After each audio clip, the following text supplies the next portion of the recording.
Good morning, good evening, Justin. How are you today? Welcome back to our another exciting session. I'm doing very well, Dharam. I appreciate you having me, and it's good to kind of be back in the saddle over here in the Middle East and getting back into a routine. And just as I'm getting used to it again, I'm sure I'll have to get on an airplane and go somewhere. So always good times. I know you are one of the most busiest person I've ever seen. So enjoy the busyness. All good problems to have, right? Embrace it. Exactly. So no good thing about you, I've seen that you last year when you came to me, and Dharam, I want to PgMP, PfMP. You have a roadmap. You said, Dharam, this 2022, I'm going to do these 5 certificates: PMP, RMP, ACP, PgMP, PfMP. Next year, I'm going to start MBA, and I'm on road to getting some bigger roles.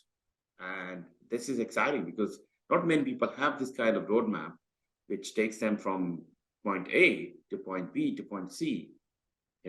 That's what you made it possible. 5 out of 5 certificate you got, and you already registered yourself in the MBA program, and you're already into this. So, and this is when you are traveling all the time, busy with many meetings and doing some of the new innovation happening in Neom City.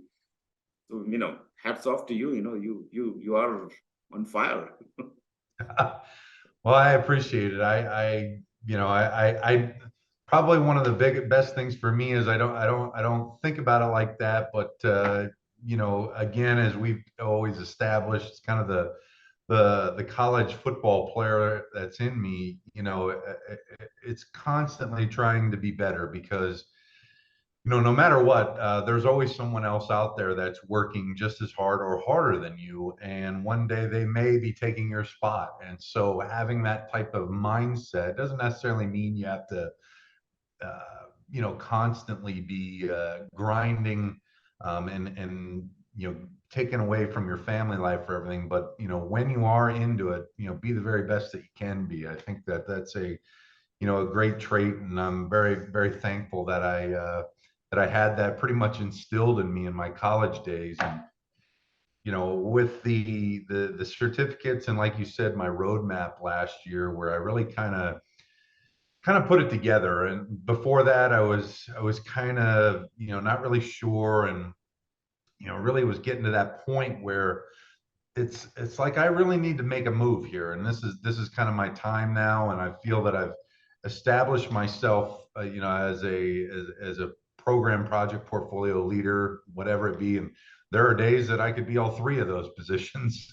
But it allowed me to kind of clear the path and look at the folks that I eventually wanted to be. And I think that that's very, very important, that when you're trying to put your own personal roadmap together for your career, take a look at who it is that you're striving to be. Look at their LinkedIn, see what their education is, and how are you not only going to equal that, but how are you going to be better than that? And I really put a lot of time in that, and I think it's very important. And not only understanding what it's going to take to be there, but of course having the education, everything else, but then not only that, backing it up with the performance. Because as we all know, there's a lot of people out there that have all the certificates and education, but when they actually get into the role, they're not that successful and they're not necessarily experienced. So I think it's important to really have both, because sometimes when you see a resume has checks all the boxes from an educational and certification standpoint, but the hard work and the experiences just aren't as there, and it kind of becomes hollow. So I personally feel it's very important to have both. Exactly. And then that's where you are the best person, I feel, to talk about this topic. Today's topic is about the future, where we are today and versus where we will be. We don't know. We don't have a crystal ball, but at least based on the current trends and the statistics we have, the numbers we have, we can talk about them and be ready for future. As a project manager, as a program manager, portfolio manager, roles are changing. What the roles we had 10 years ago as a project manager, versus now, that also already changed. There's a lot of fast-paced things are happening. And future, what is going to be in future? And how many jobs we're going to see as a project manager, a lot of worries are there. People are thinking, hey, artificial intelligence, blockchain, this and that, all this coming up. What about my role as a project manager? Agile, another thing. Will there be role as a project manager? And believe it or not, there will be more jobs for project managers than currently. Because the trend, we are already seeing the, trends, and PMI is saying PMI is a pulse. Every year they publish statistics and numbers, and that they're already predicting by 2030 that 25 million more project managers required. That's more than 33% project manager we have globally at the moment versus in future as another 25 million. That's the new roles coming up. And top of that, they're talking about 13 million people will be retired. Think about a lot of project managers already in the age 50s or 60s, and they will be gone. They will be retiring very soon. So what about those positions? Yes, those positions. So think about 25, 13 million. So it's a big number. But how can you be there, upskilled? People are choosing you out of the big crowd as well. That's another thing. The crowd is there. You need to be seen as somebody who can be picked. So high-performing person, with certification and education, and a combination of everything. Education, skills, and your attitude towards learning and doing the work, getting the things done, all matters. Emotional intelligence. So there are many, many things project managers can do, or program managers, or whoever in the profession can do. Because, the future is very, very bright. And I can see that from my point of view. And, what I have seen from 2000, early 2000, when I became project manager, to 2009, 10, and 16, 17, and now. And you're probably seeing it, and I'm not in the project management myself, but I'm talking to people like you who are going through big transformations happening, digital transformation, agile transformation, this transformation, that, a lot of things happening. What do you think? That is a very loaded question, but yet it's a very valid one. To start off with what a project manager can do to be ready for that next wave that is undoubtedly coming. Quite frankly, in a lot of ways, it already is I like to say taking care of the basic blocking and tackling. Is what are you doing to set yourself up for that success? Have you done your certifications, your PMPs, PfMPs, PgMPs, whatever it may be? That is going to at least set you with a baseline. It's not going to, how do I want to say, really, get you where you need to be. It's going to certainly help. It's going to give you some immediate credibility, but you have to back it up with solid performance.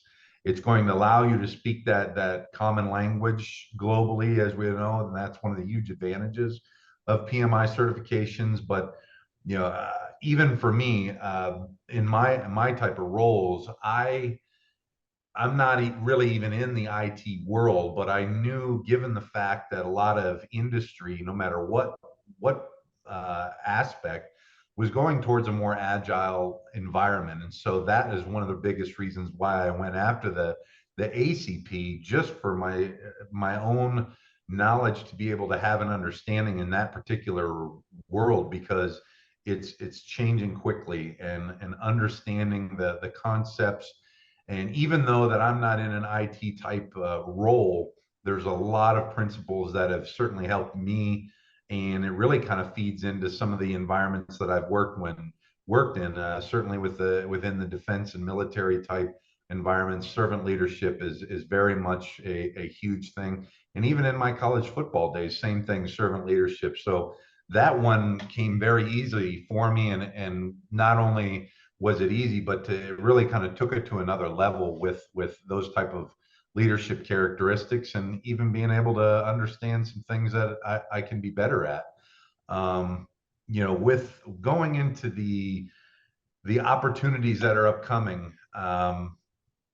It's truly important to take care of business to be ready for it, and that is understanding the different things. What the big challenges today, especially with the younger folks, because there's so much going on, is understanding your true career progression and where you want to be. I see a lot of folks that will have a PMP and they'll even be looking at a PgMP, but then they're over in the CompTIA, the Security Plus, and everything else in the cyber. And I'm not necessarily saying that they can't go together, but it really kind of almost becomes two separate paths in a way.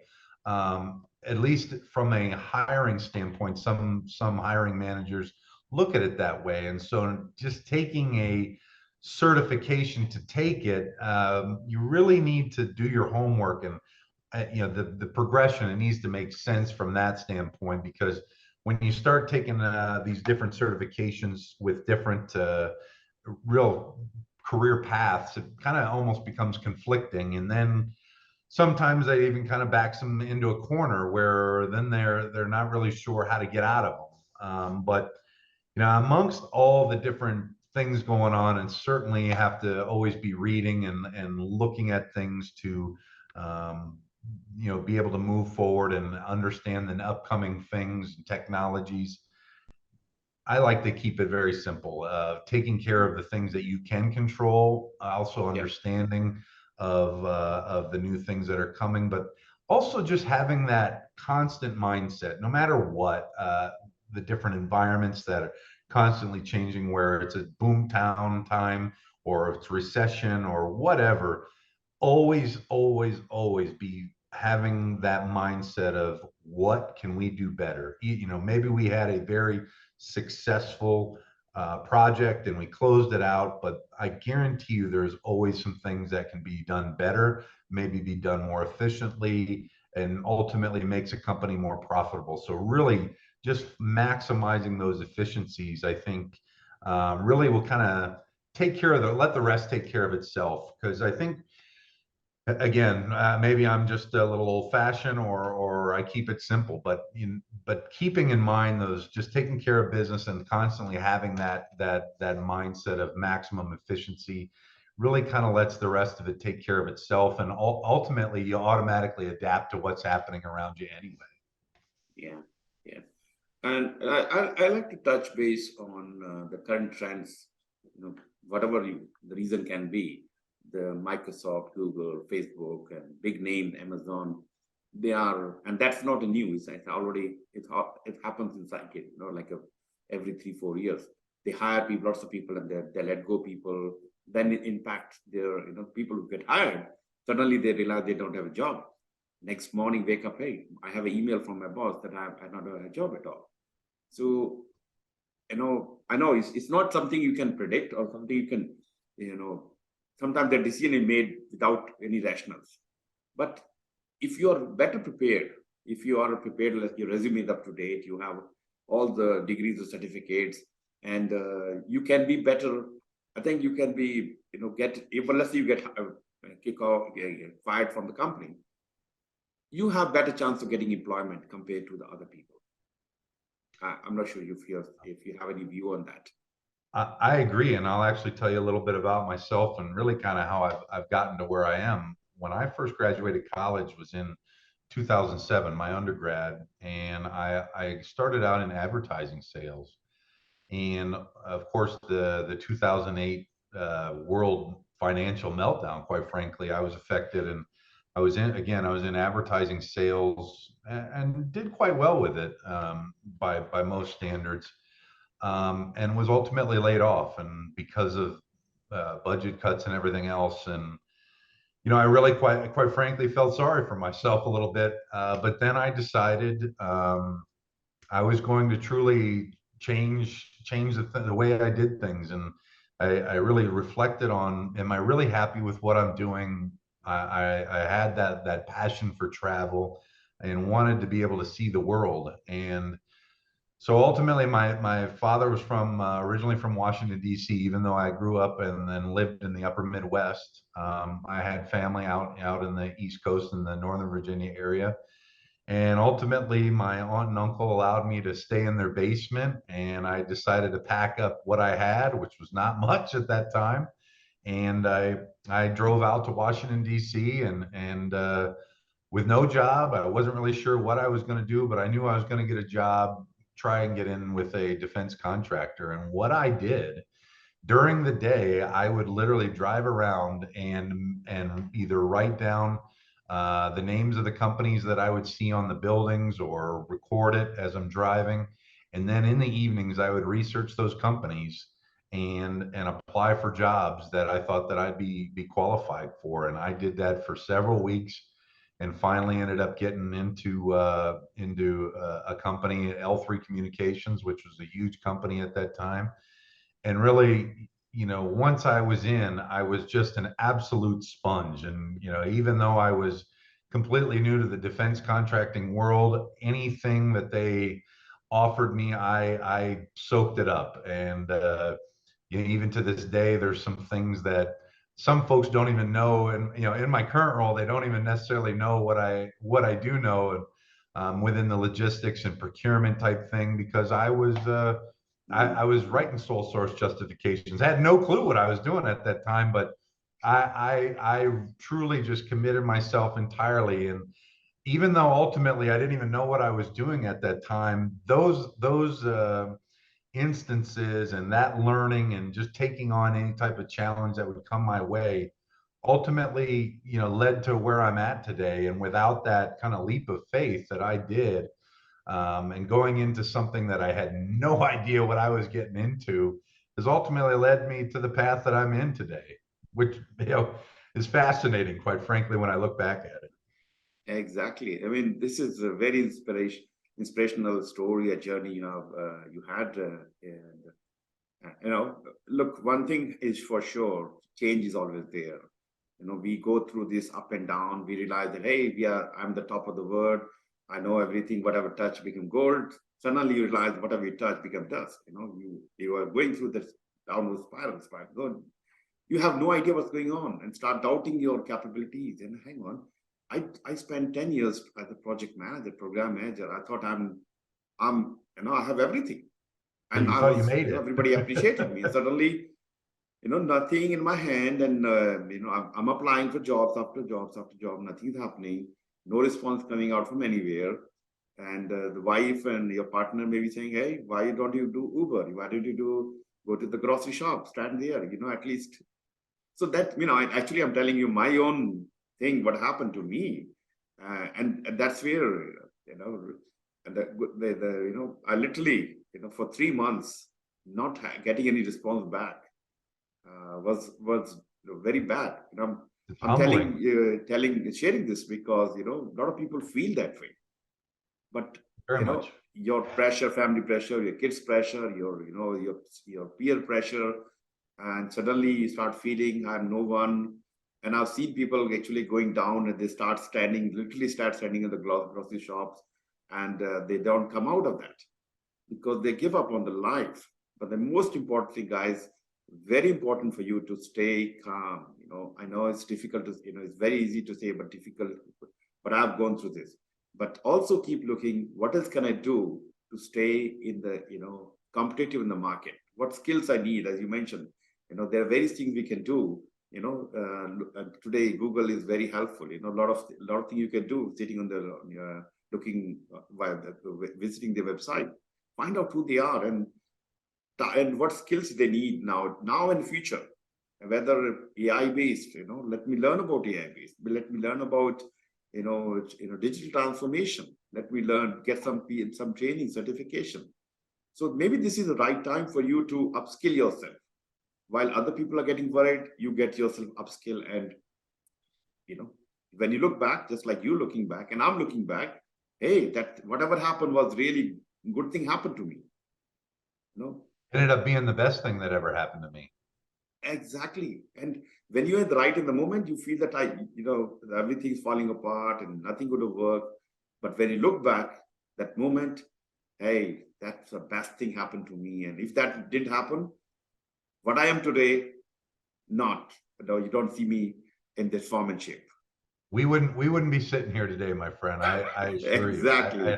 I probably would have Exactly. never made it to the Middle East either. You know, it's just fascinating how life happens. But yeah, and like you said too, in taking care of business, you know, these companies are offering a lot of companies are offering, quite frankly, even in their annual performance reviews, what are you going to do for professional development? And a lot of times, and I'm guilty of it in previous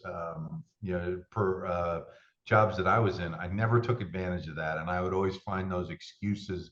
Oh, I'm too busy. I'm too this, and at the end of the day, you have no one to blame but yourself. And instead of wasting that, I've talked about it a lot. Instead of wasting that 2-3 hours that you're watching funny videos or looking at memes throughout your day on social media, you could be studying for PMP or whatever. That's when anyone says they're too busy, it's like Mm. that just means you aren't aren't passionate enough, or you don't want it as much. And I have a mentor of mine that literally got his MBA while being in Afghanistan. I mean, it doesn't get any more impressive than that to me.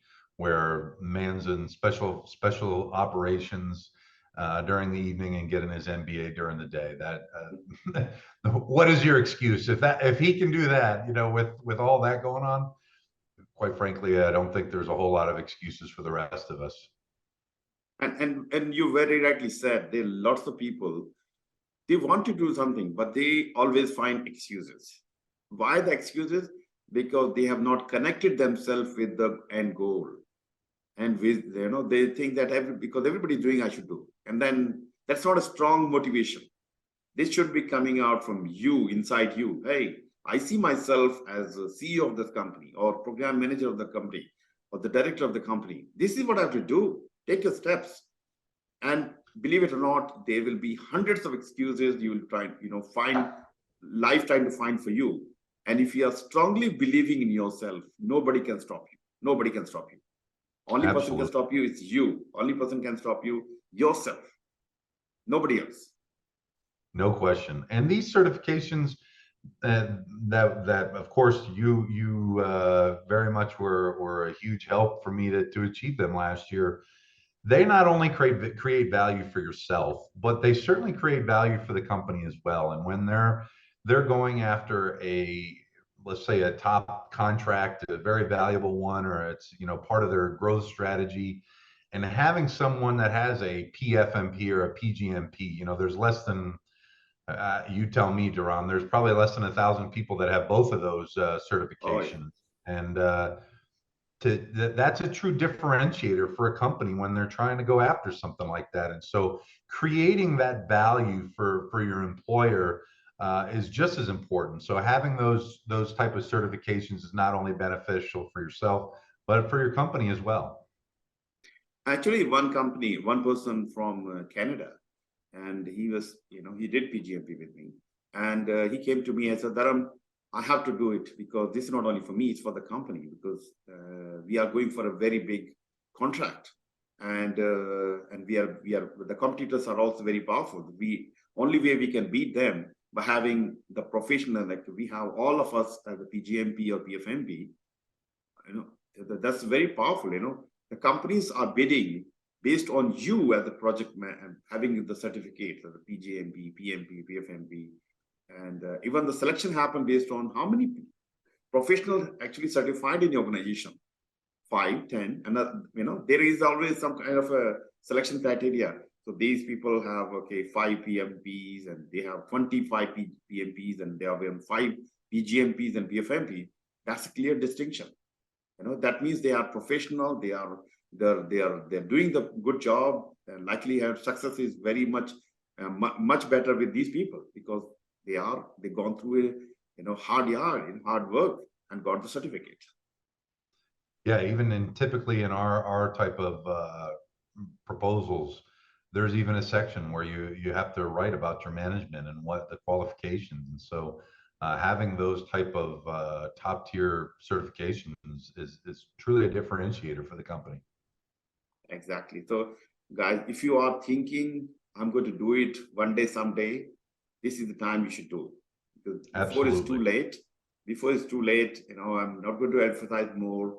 I've seen this happening when after things, let's say you are redundant, your job is no more there, then you become actually you want to do certificate now because you cannot get the right opportunity, but at the same time you're under pressure of finding a job, so that become more difficult. So Yeah, while you're in job, upskill yourself, see what else you can do. There are many things happening around the world. World is changing technology wise, and many things are happening, so look around, upskill yourself. absolutely. Very good. Thank you, Justin, for sharing your own experience. It was good. I hope people listening, watching can get some inspiration out of this discussion. And of course, feel free to anybody has any questions, clarification, especially people going through this downfall, spiral. I'm happy to talk to them and talk to you. Please, book my time. Even if you don't do certificate, doesn't matter, and I might be able to give you some guidance. I tell you, one lady, she came from Nigeria, and she's in Canada now. But for some time, she's doing some smaller jobs and this. And she's one of the coaches and mentor, and all kind of things. She is very senior lady, but suddenly she immigrant and realized that she cannot find the right job. And one of my student actually, as she's a sister of one of my students, they said, why don't you talk to Dharam? And she contacted me, we shared, we have some experience discussion, like, let me take you through this place to that place.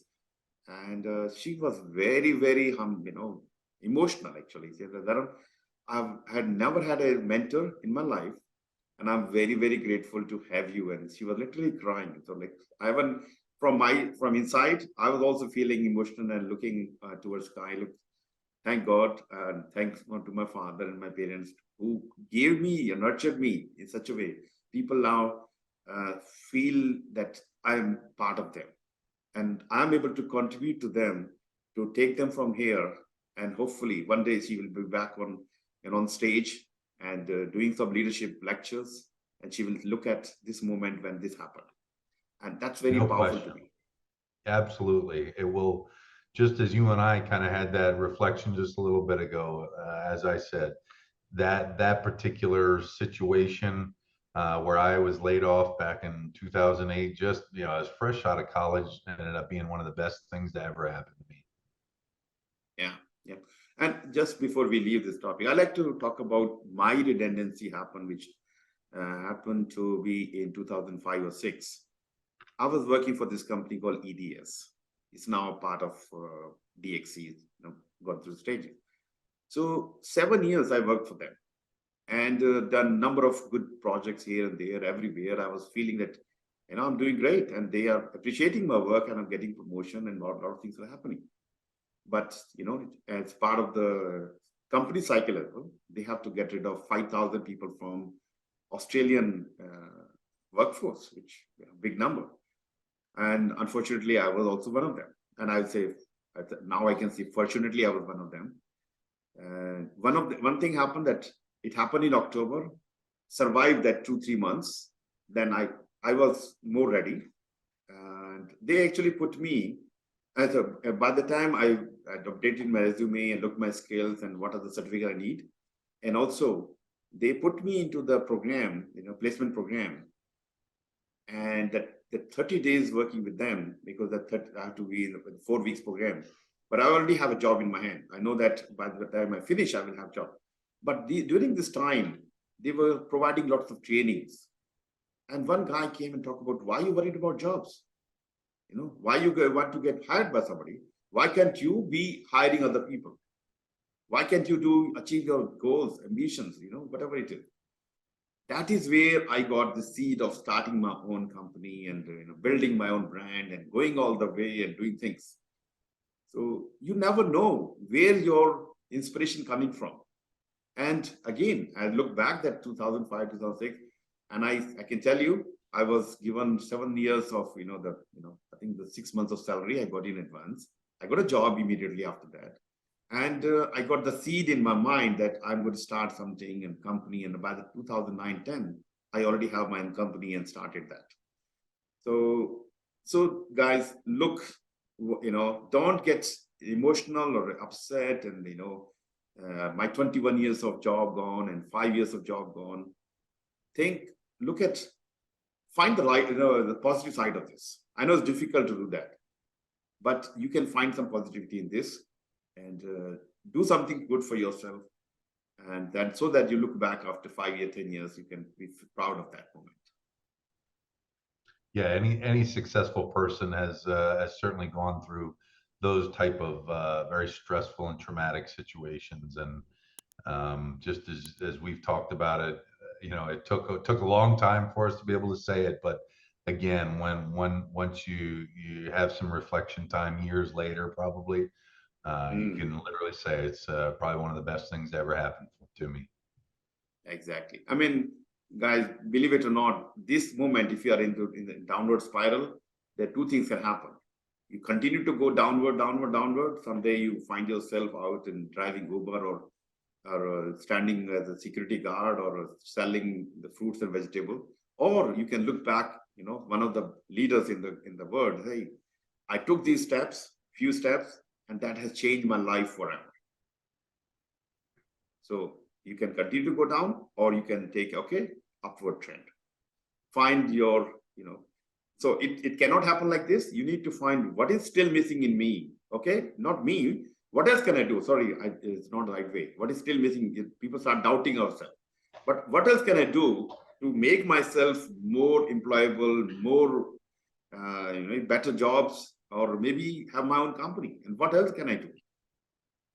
So again, and I get emotional in this when I'm talking about this, but I get emotional because I know I'm connected with this, and I hope somebody can look back and say, Dharam, this was the thing whatever you're talking with Justin has made a very big difference, because the sharing we did now, and based on this is not a scripted one, by the way, this is just whatever coming to me inside and you coming, and I hope somebody can find this and change their life and look back this moment. Okay. All right. I think It's a good one. Oh, I don't know. I know the topic of this is not what we started, but I think because the current situation in the market, I think while we're thinking about the future, why not talk about today? What I can do or anybody can do to get employed or can I do better in my current role in future roles. Absolutely. So Justin, can I ask you a question which around the skills, closing the AI skill gaps? Everybody talking about artificial intelligence. It's critical for future project managers. Do you think AI is important?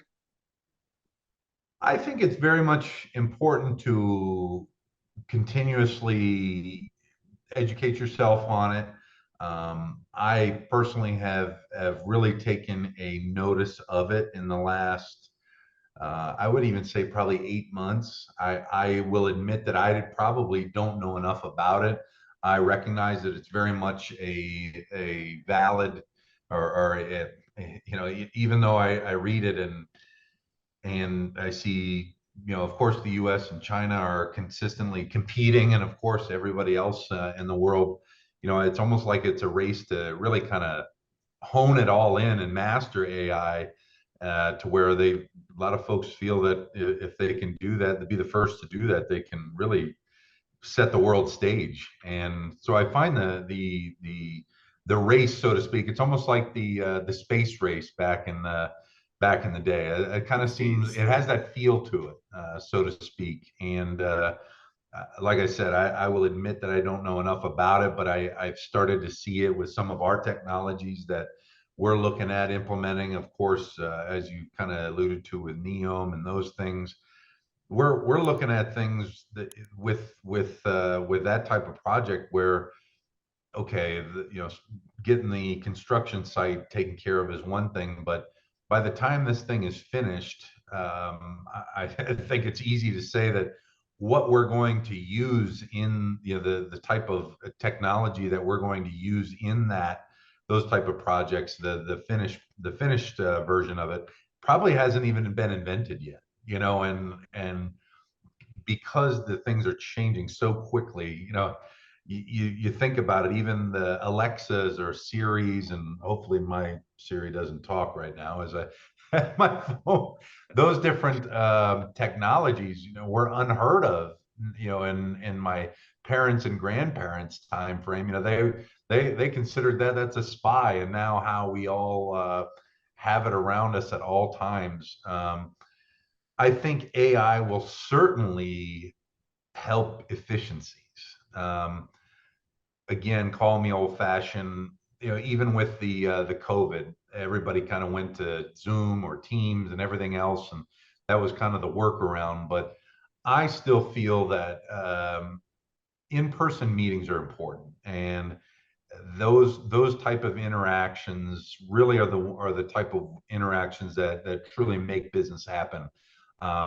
Certainly, it can help save costs, but the true human interaction, building that trust with true decision makers, and sitting face to face across from the table, I think there's always going to be that need, in my opinion. But from an execution standpoint, AI, I think, has some amazing capabilities. But again, even as a project manager, you could have all the tools in the world at your fingertips, but if you don't know how to use them properly, they're worthless.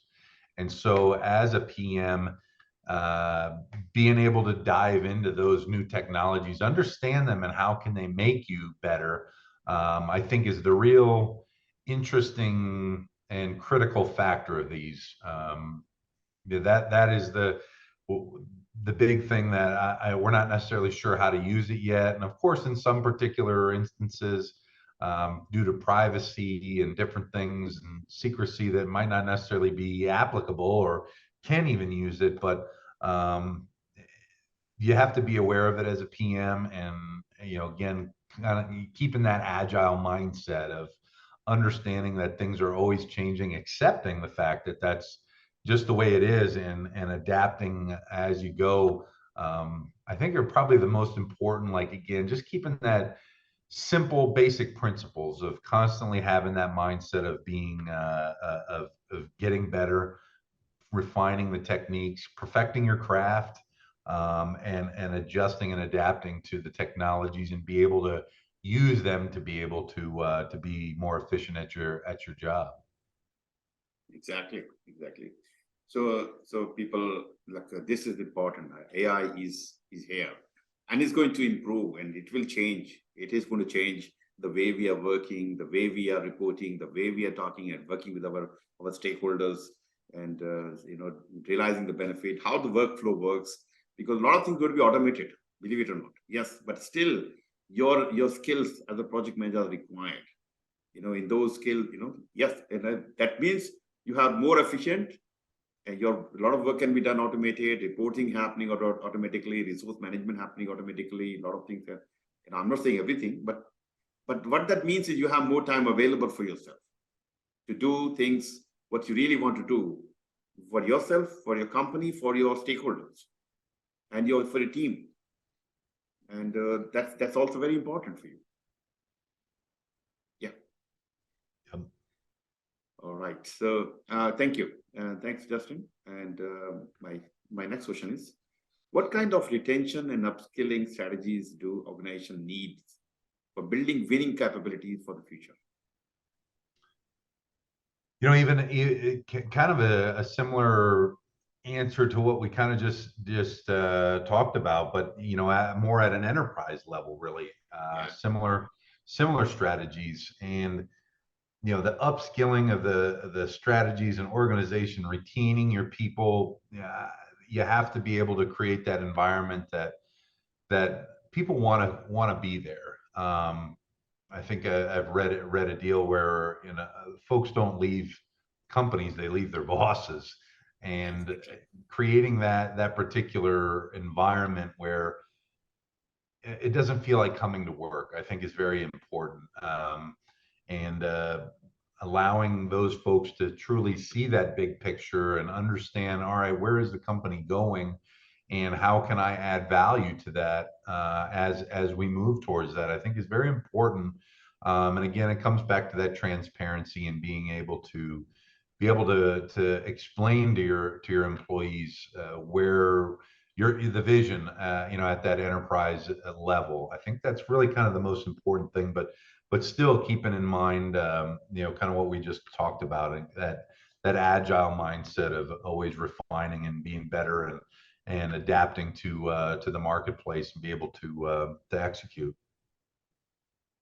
Exactly. Yeah. So agility is very important for organizations. And again, organization also have to see what is coming, the new skills, and what certifications are important for their staff. Because I mean, another fear the companies have: hey, if I give them training, if them certify them, they will leave the company. But the question comes to you: hey, if you don't upskill them, and you're working with this semi-skilled or underskilled staff, your productivity is already down. You can actually, yes, there's a risk which you are willing to take, but if you remember, if you look after your staff, they like to stay with you. Yeah. And I think if you truly did an analysis of that, if a company chooses not to invest in their people, it'll likely cost them more in the long run. It'll cost them more for leaving, because how do I want to say it? If they're not feeling that they can bring value or that they're not valued, they're going to go somewhere that where they feel that they can not only bring the value to the company, but the company will reinvest in them. It's kind of a two-way street more than anything. exactly. Yes, you need to do the benefit cost analysis, this and this. When in PMP and PgMP, we talk about cost of quality. Cost of quality is, one is conformance cost, where you are doing everything to make sure you're avoiding any defects, like document review, code review, that review, multiple inspection. And the second cost is cost of income non-conformance. If the product has defects and problems and it goes in the hand of customer, they don't like it, they throw it out, and they have a bad, the word of mouth bad, they're talking badly, and you have to recall them, or you have warranty fixes. Those costs is much higher than you taking steps to make your product even better. And that's what we're talking here. Invest in your staff, invest your team, so that you have, that's the cost of conformance, so that the team is already, people are ready with mindset, and there's required skills, rather than your projects are failing just because you avoided, hey, I don't want to spend money on the training or something else. So invest now, so that you have a better and smarter team in future, so that you can have productivity, you have less retentions, and you have more winning chances. Agreed. Yeah. Typically, it costs a company a lot more money to advertise a job and then go through the entire hiring process than to have an existing employee go after the proper credentials that you might need to compete for a new contract. Yeah, especially now when people talking about recession and inflation and this and that, maybe this is the right time. So one is to pick the right people out of the market, because they are out of big names, and why not you hire them? And when you hire them, look after them, give them required training, put them,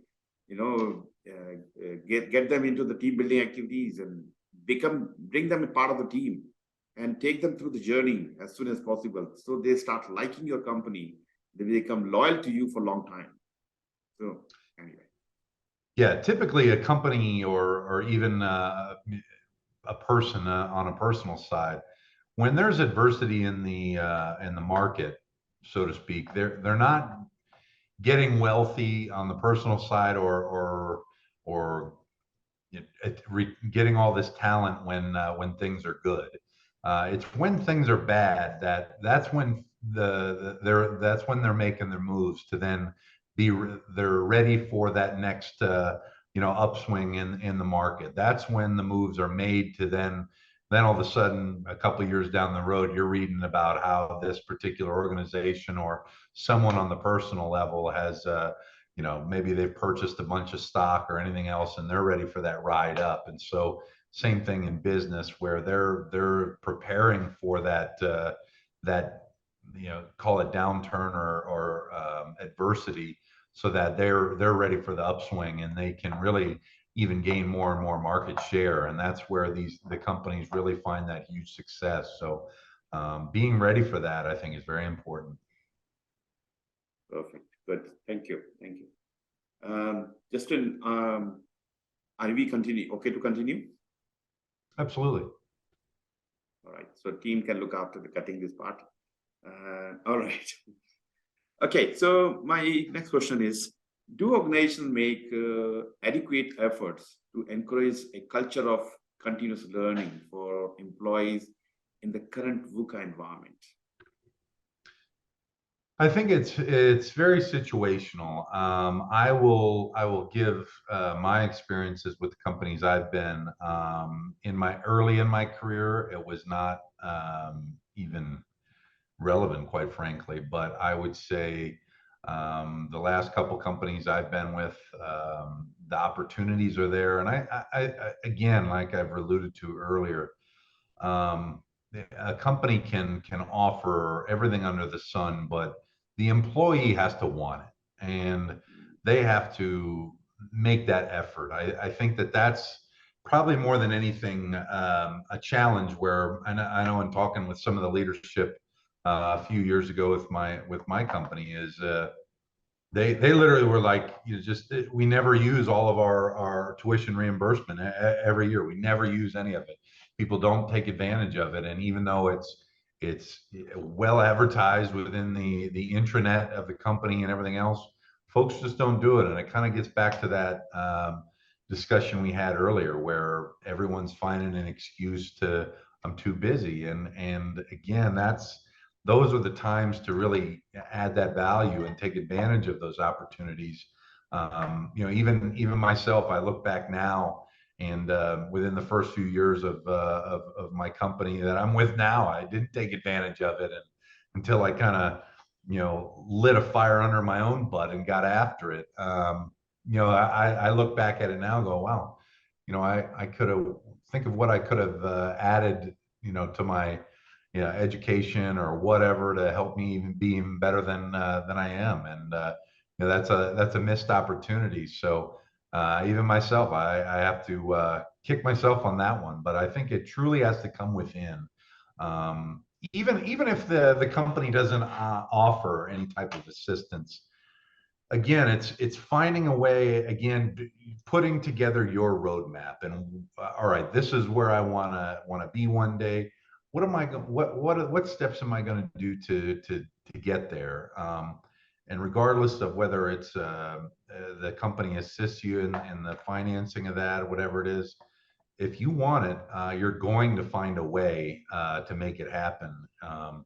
And so it really has to come within, in my opinion. But again, to answer your question specifically, I think it's with the competitive environment, at least in the U.S. I recognize that I don't have a global view on this, but within the U.S., I think all the companies it's such a competitive market that they almost have to offer at least I think it's whatever the IRS allowance is each year. Otherwise, folks just can not be even interested in joining the company. So I think it's a very big benefit that's almost a given now in the U.S.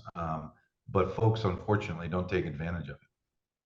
I think you're right with this, and sometimes I get a last minute call, Dharam, my budget was there, but I forgot I'm too busy, and now it's end of the year. What can you do? Can I still enroll to the program and so? And or maybe sometimes they realize, hey, Dharam, I just let it go. Last year's $5,000 was allocated for me, and I was so busy in doing things, and I could have taken advantage of that. So look, yep, that's a missed opportunity, and you absolutely. So guys, please, the funds are available. Many companies have that. If you don't, also you can talk to your manager. Look, this is my individual development plan. This is where I see myself, as a helping company by doing the certification, because they also have to recognize companies, because you are putting your extra effort to be more productive. So in a way, you are becoming better asset for them.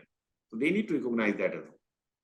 So you need to sell. Sometimes they don't see that way. Hey, why are you asking me $5,000 for this training? And what is used for me? Then that's where you have to do your own selling. You have to have a business case. This is why I need this certificate. Then I can be better useful for you as a project manager, program manager, portfolio manager, PMOE, whatever it is. So you have to show creating that value, creating the value, creating your value. Of course, you have to show that, because they don't see that most of the time. Hey, 10, 100 people, 100 times, 5,000 is a big amount. Let's cut that one. That's first thing. Let's do that. Yeah, that's the first thing. That's an easy one there. Yeah. And also it happened because, hey, only 5 out of 100 people used last year. So I think we are wasting money to allocate that. And then you realize that the fund was gone. Next year, No question. Yeah.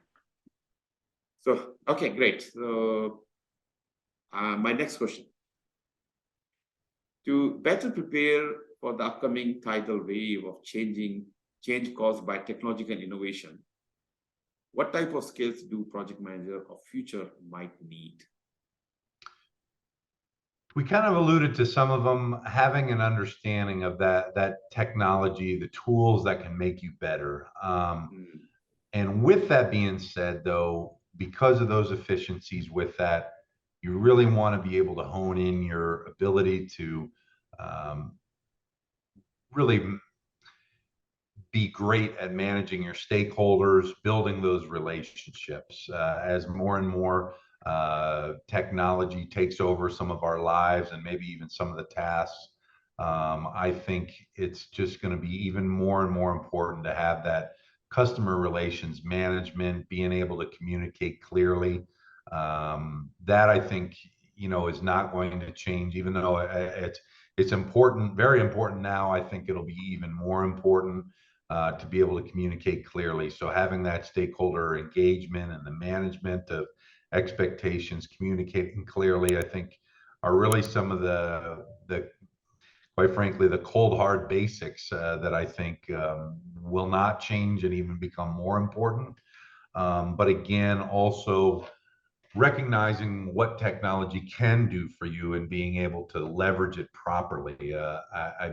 I'll be the first to admit there's a lot of tools out there that I probably don't maximize their use out of them as well. And as we kind of get stuck in our ways, so to speak, we're used to doing it a certain way. And even though there's probably an easier way, hey, this is just our comfortable way, and I'm just going to continue to do it because I know it in and out. But then all of a sudden, there's some other particular way of doing it that's faster, more efficient, allows you to spend more time with not only maybe your clients, but then it also allows you to get home sooner and take care of the family and those particular duties as well. So being able to do your job bigger, faster, stronger within the same amount of time, or even possibly less, I think those are some of the real skills that one has to, number one, embrace the technology and the agile mindset, and focus, just truly focus like a laser on managing customers and the different stakeholders. Exactly. And one thing you mentioned, that having a tool is important, and how to use it efficiently is very important. So whatever tool your organization is laying out or putting together, so you need to learn it, and how efficiently I can use it. And sometimes we go, okay, I know how to do basic things, I'm okay. But there are many functionality which are there available for you, which if you use them, you have better productivity, you have better control. So you have to spend time on that. And one of the tool, and I talked about this many times, which my friend has built, and I've contributed to that, is VXDCC, which is extremely, very, very important platform service he has built, which brings the whole organization in one place. All the things happening, a lot of automation happen in that. Resource point of view and issues, so a lot of things. So, if somebody is interested, I can talk about that. But yes, the skill point of view, you need to look at the, emotion intelligence, very important, as you're getting into that. You're not working with machines, you're working people. You need to know who you are, how you feel, how you can control emotion, and how other people behave, and what can you do to help them out? What emotions they have, and maybe, yes, everybody has downward time, so help them during that time so that they can be your friend forever, loyal to you for a long time. So emotional intelligence is one, and resource management. You have limited resources, and more, as we're getting, more competition, so we have less resources or efficient resources. You need to manage them very effectively. Some science, data science related skills. You're running your show based on data. What happened in the past program. Learn from that. The leadership skills, entrepreneurship skills. There are certain skills which can make you more productive and more in demand for future. All right, good stuff. Thank you, Justin. And next question I have is, and I hope you don't mind because I'm asking you so many questions. No problem. Okay. Since there are significant recruitment challenges at the global level amidst the current scenario of layoffs, what does organization need to do to attract talent and reduce any skill gaps? Very loaded question, especially with of course, we're coming out of COVID. Folks are not even willing to come back into the office anymore in some particular instances and some places throughout the world. While there's significant recruitment challenges, I think there's also some great opportunities as well. Certainly here within Saudi Arabia, the transformation that's happening, quite frankly, I think it's ground zero for some real, how do I want to say, groundbreaking new innovations, projects. I think as they always say, if you build it, they will come. And certainly here in Saudi Arabia, the opportunities are unbelievable. It's truly exceptional. But from an organizational standpoint, I think that the organization really needs to be laser focused on that vision and understanding the marketplace. And I think if that organization is involved in those trends and new projects, whether they're global, wherever, I think that talent is going to, quite frankly, come to them in a lot of ways. And certainly within the mass layoffs, I know with some very well-known companies, global companies, the top talent is out there for the pickings, quite frankly, and the opportunities to really even expand into a new business unit with some of that type talent. I think that opportunity is there.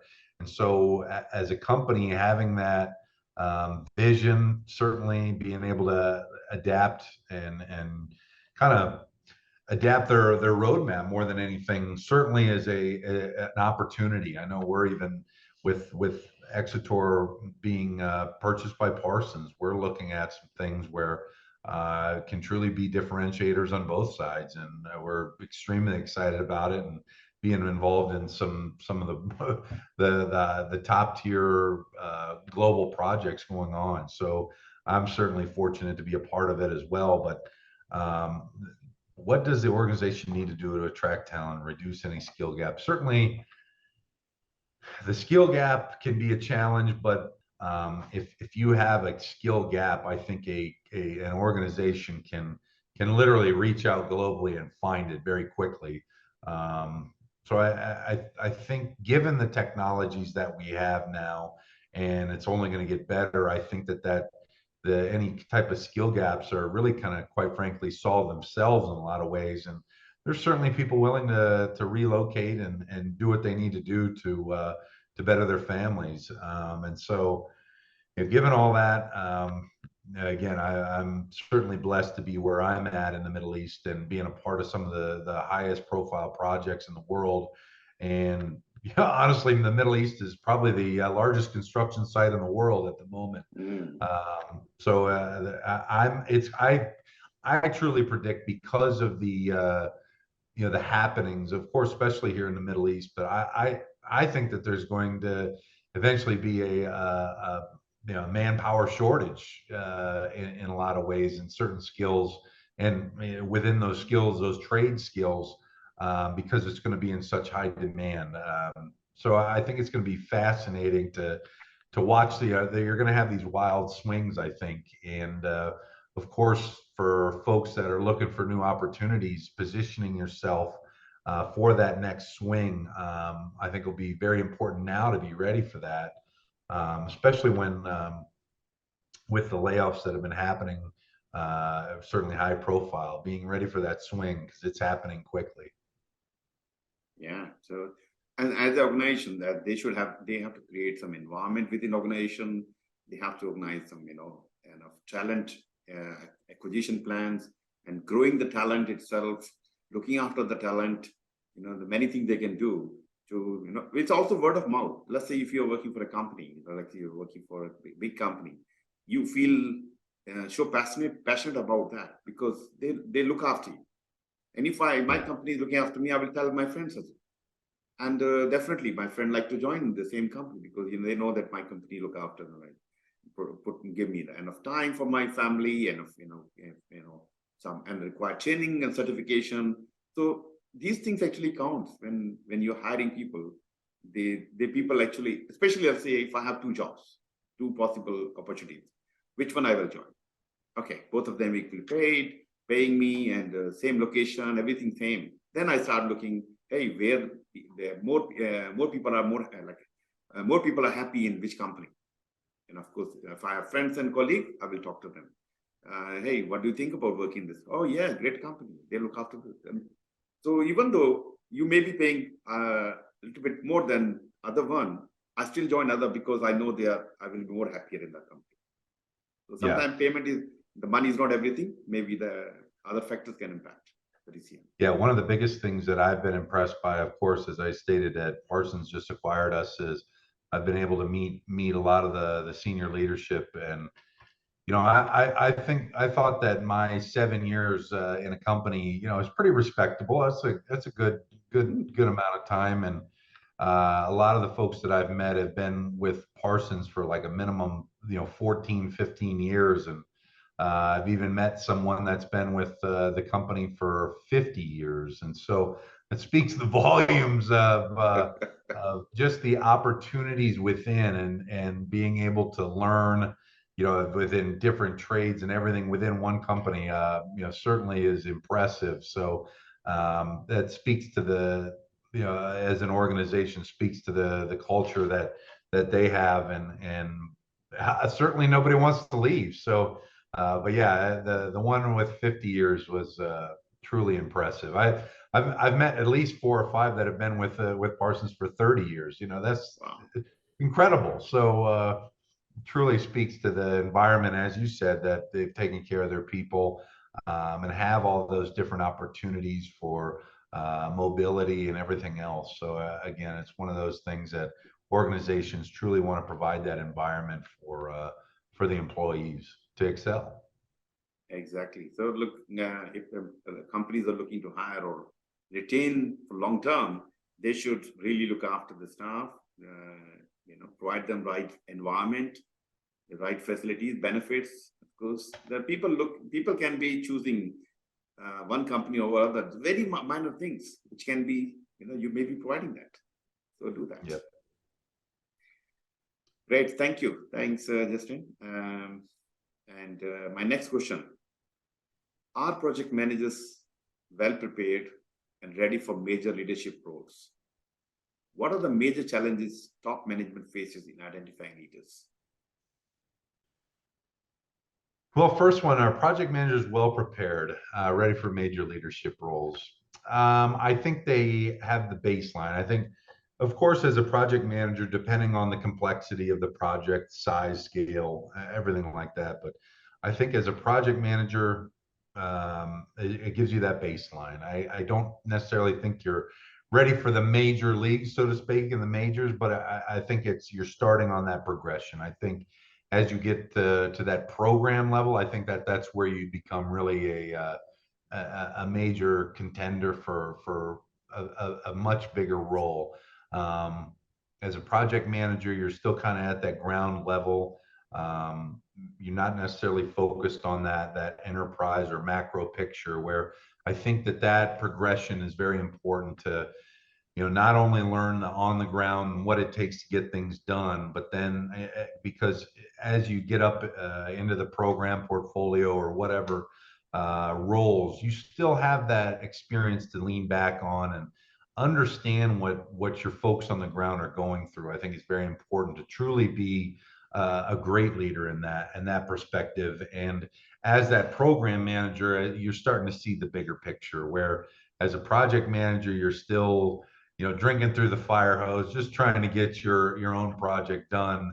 And so I think that's the starting point, so to speak. But of course, I recognize that there's, the job title project manager can be very subjective, and there's project managers that are handling, billion-dollar contracts and everything. So I think it kind of depends, but as a baseline, generally speaking, I think that gives a project manager, they're ready to take that next step. It gives them that good baseline.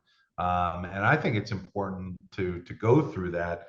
So then as you get into the higher levels and you're looking to put a proposal together for new work, you can kind of reach back on that type of work experience and understand, before I tell a customer at a program or portfolio level that, hey, we're going to get this done at X amount of time, you can lean back on your real experience and make sure that you're not signing your folks up for a mission impossible. I think that can be very well overlooked quickly a lot of times. And then not only is it hurting your own reputation, but it's putting your people behind the eight ball and not setting your folks up for success. Turns out to be very ugly. So I think it's very important to have that perspective. What are the major challenges top management face in identifying leaders? Great question as well. With I think you have to look at. I go with it's kind of my football days, where I really am looking at the folks that have that drive, not necessarily being the rah and being in your, very, very loud and boisterous. I really like to see how folks work. Do they take pride in what they do? Do they go the extra mile? Not necessarily meaning that they're first in the office in the morning and last to leave. That just means you're probably inefficient more than anything. But are they passionate about what they do? Are they, do they care about those? I think are, at least for me, are very important indicators. And of course, seeing how they respond to adversity, I think, is very much important. Anybody can handle things when everything's great. How they handle things and respond in times of adversity, that really shows someone what they're made of. And so I think keeping it simple like that, I think those are the real bare bone things that's really going to show who's ready and ready to be a leader. And that, I think, are some real identifying traits that I would look for in a person. Yeah, so great you shared the experience and your expectation, but I have seen that already in you, and I talked about this previously, that you came to, hey, last year 2022, yeah, these are my 5 certificates. You have a roadmap, bang bang bang, and why are you doing this? So you have eye on leadership role, and okay, I will do these things in these 5 certificates in this year, or maybe to next 2 years, and then I'll do MBA. I will do this. I will take this training, this opportunity. So you have to have a roadmap to be seen, or people start seeing you as a leader. And when the selection happens for a leadership role, they're not just looking what college you came from, or they also look you as a whole person. Your attitude toward learning, attitude to give back to the company, how loyal you are, how much passionate you are to do your job. So at the end of the day, people, you are a leader, and people, your team, your organization look towards you, and that you are the one who can take the whole organization towards a new direction. Yeah. So, I also like sometimes I like to truly find the diamonds in the rough, so to speak. And yeah, a lot of times, those diamonds in the rough, they have those traits that you just described, but they're just not sure. And no one has given them the confidence, so to speak, to truly say, "Hey, you can do this." And sometimes when someone again notices those traits there, and all of a sudden they give them that little shot of confidence, then all of a sudden you've found that diamond in the rough. So not everyone is going to be a real obvious one. And that's where I think that from a leadership standpoint, if you're looking at some of those indicators, and if you go and do your homework on those particular individuals, you're going, all right, this person is very much capable. Why aren't they? And then you get to ask them some questions, sit down, and figure out what exactly motivates them, what makes them tick, and how you can really help them get to that next level. And sometimes they just need a little love, so to speak. And all of a sudden, once you give them that little jolt of confidence, then you found yourself a heck of a winner. I like the word you use, rough diamond. And you are diamond inside, but because of your current circumstances or situation, you made up your mind that you are not worthy enough, you are not good enough.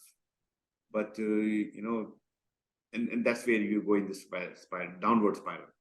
And I think one thing you can do to look for a right mentor. And not mentor is not about your family. Of course, your partner is always a good mentor. There's some doubts as well. You cannot just talk to your manager. Sometimes managers have their own things going on in their lives, the political things going on that. But look outside. There are a lot of people. They are really passionate to give back or work with you to find your own, your skills. Sometimes you cannot see that, and outside person can see that. So I was talking about this lady. She migrated to Canada recently, and she's coming from very high background with, she's a coach, mentor herself, and senior position. Now she's an immigrant, and she cannot find a good job, decent job at all. And she's talking to me. He said, "Look, I'm already seeing you back on stage with talking with thousands of people, and doing the motivation speech and this and that." I said, "Dharam, do you think that I will be back there? Because I know that you were there. It's just a matter of this time this time will go away, and you will see yourself very soon, and then you go back to Nigeria, and you're going to be one of the leaders there." And she literally started crying. So Dharam, I know I wanted to do that, but nobody has told me this before. Yeah, and I strongly believe in reality, it's just a bump in the road, so to speak. But I agree wholeheartedly. I've been very fortunate. I have some.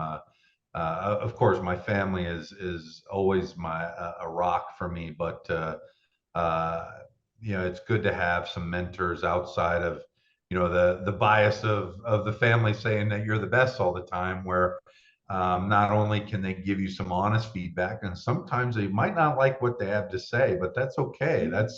That's what they need to say. That's what you need to hear sometimes. But my mentors have absolutely helped guide me as well in a lot of things, and I like to confide in them, especially some of the situations that I may be dealing with.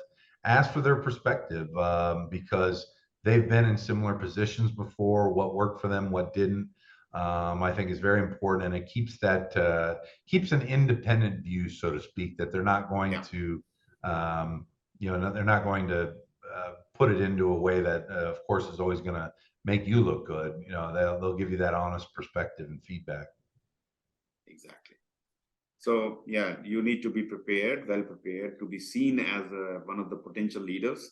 So today, make your roadmap from here, 2023, it's already February, March, whatever you're seeing, when you're seeing. And this is my time zero to 2 years, 3 years time, and this is where I'm going to be. So have a roadmap, this certificate, that certificate, this degree, that degree, and these are the things I'm going to do. And of course, you may say, Dharam, it's easy to make the plan, but a lot of things can go wrong. Yes, life is not always like this. You need to have a plan. You do your best and keep trying, keep improving your plan. Believe it or not, you will be there if you strongly believe in yourself. If not believing yourself, something will come. Your partner or somebody say, why are you wasting time? I think I'm wasting time. Let me do what I was doing. Then you go on back, or maybe converse actually. And you ever always keep thinking, I wish I have taken one more step. I wish I have taken one more extra, certificate. And I could have been done something different. So don't put yourself in that position. When you look back, 5 years back, you could have done something extraordinary, but you've gone back to your low and downward spiral. Yep. Most of the time, it's yourself that holds you back. Exactly. Thanks, Justin, and thank you for your very insightful information. Okay, so I have last question, and I know we are way out of time, and I know you're very, very busy, man, but I'm going to ask this question. Is that okay? Sure. Okay, let's do it. Instead of accepting burnout and poor business outcomes, what do business leaders need to do to transform the way they work? I think it kind of just truly falls into what we've talked about as well with, utilizing the tools to make yourself more efficient. Burnout is very much a relevant challenge. A lot of companies, accepting burnout and poor business decisions. I go back to my football days. Failure is not an option.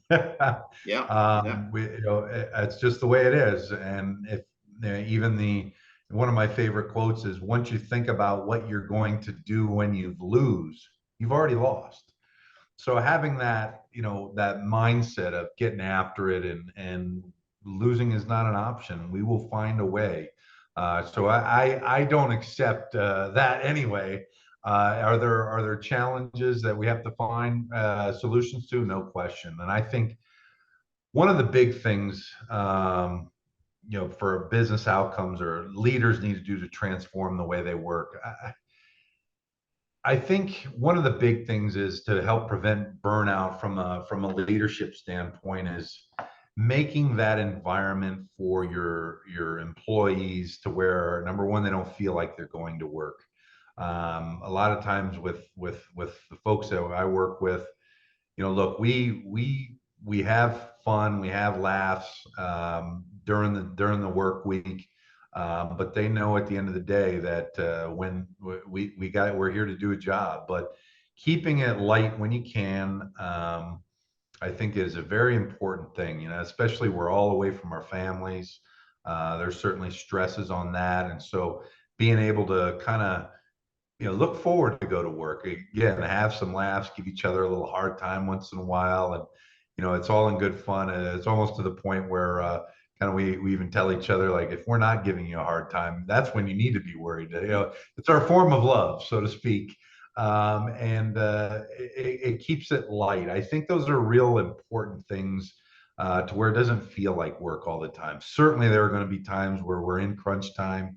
And that's when, we just have to do whatever it is that needs to be done. But being able to have that kind of in the reserve to where you're not just grinding your people all the time, that's where you get that burnout. So pushing your folks when you need to, but understanding, there's times where you can't just run them into the ground. I think understanding that and be able to manage that from a leadership standpoint is not an exact science, but that just goes back to the fact where you need to really know your people.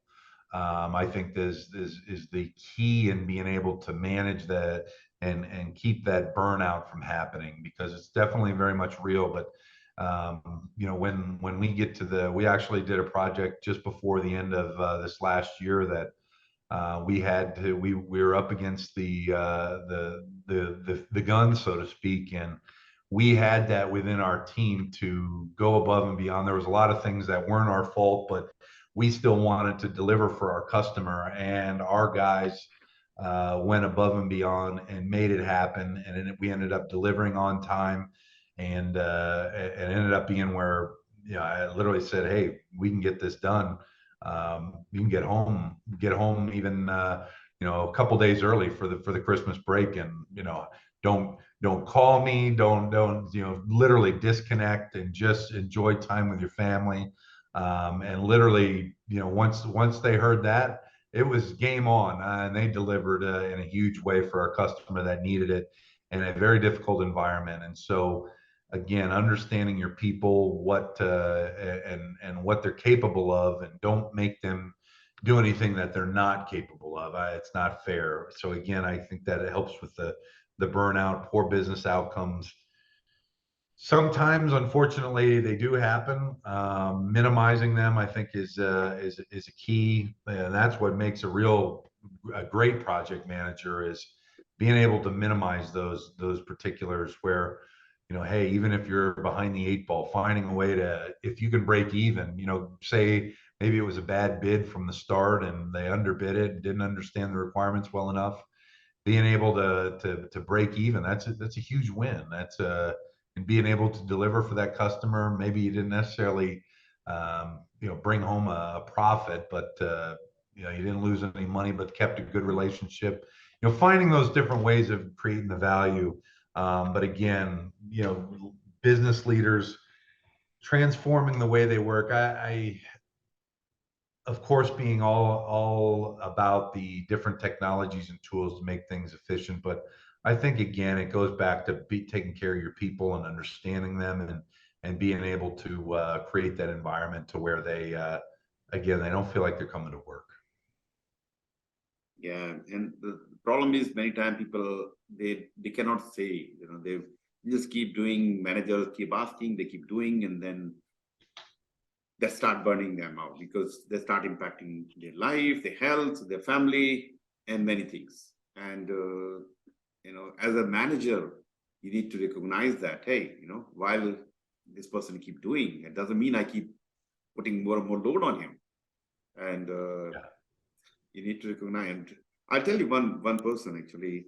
He was my team. He's in Manila, and I'm doing very, you know, high profile program and setting the cloud data center for HP in Asia Pacific level.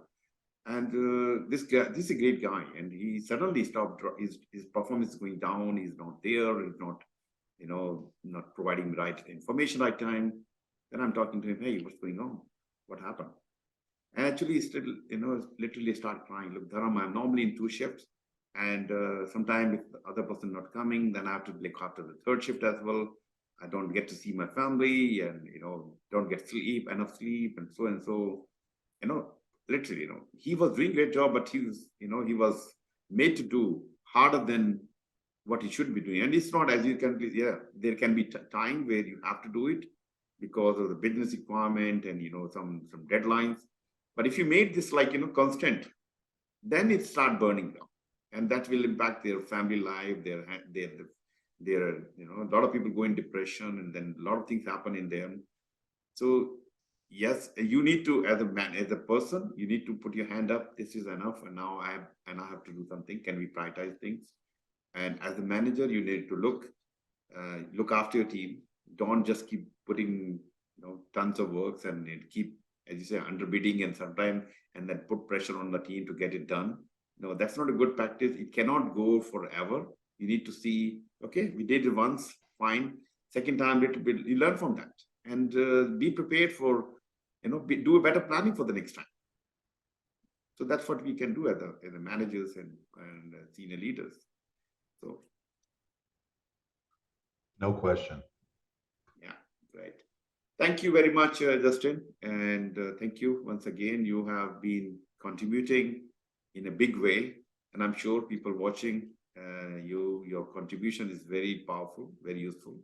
And the fact that you're sharing your own experience and with no script, and we just keep talking things, it's a great thing. But thank you very much for your kindness of your taking out your busy schedule out of your busy schedule and preparing for the session and talking like this is I'm glad that I found you somehow. Always a pleasure, Dharam. Appreciate it. All right. Thank you very much, and see you later. Thank you.